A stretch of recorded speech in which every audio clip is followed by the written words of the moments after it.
My eyes have a habit of leaking whenever I get too angry, too sad, too hungry, too desperate, too loved, too much. They leak whenever a situation gets too much for me to handle. The thing that always stays out of my grasp, like the expensive china that my mother saves just for the special guests, is that people say that my expressions and my emotions are too special because they don't come by too often. Only once a week. So only after 7,25,760 heartbeats, sometimes twice because anxiety makes my heart beat a double time.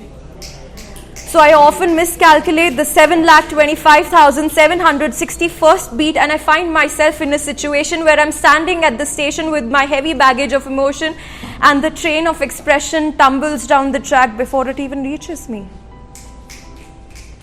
A disaster is called a disaster not for what it brings, but what it leaves.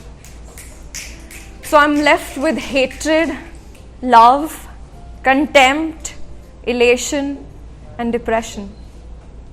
The situation in my brain can be depicted as the cluster of lines that you doodle on the pad when you talk on the phone, thinking it to be a masterpiece, but when you cut the call, you look at it and you see what it truly is.